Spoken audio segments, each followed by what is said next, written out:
De l'autre côté, tu vas remarquer que la femme, elle a tout simplement à attendre et à se servir des petites choses qui vont découler. Et là, tu vois que si tu manques de contrôle émotionnel, tu vas finir en prison si tu as fait une perte d'énergie sexuelle, si tu as perdu le contrôle de ton temps et que tu as passé du temps avec elle, tu vas remarquer que ton business, ton glow, ton énergie va tout simplement découler de cela.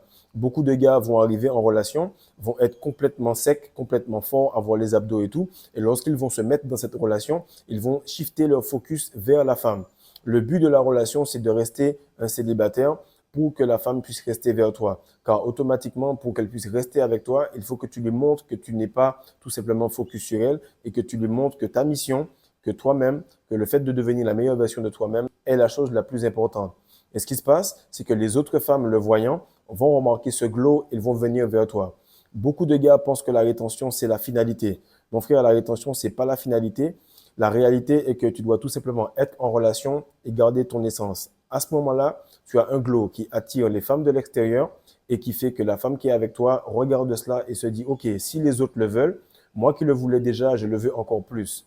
Et à ce moment-là, tu continues à être dans un cycle où tu cultives ton énergie grâce à cette femme qui fait de l'alchimie pour toi, qui te régénère, qui augmente ton aura pendant que ça attire les femmes à l'extérieur. Mais comme tu l'as compris, du moment où tu perds ton énergie, ton temps, tes émotions ou encore tes finances ainsi que ton énergie sexuelle, tu vas voir que tu auras une difficulté à pouvoir maintenir cette position de sexe fort versus la femme sexe faible.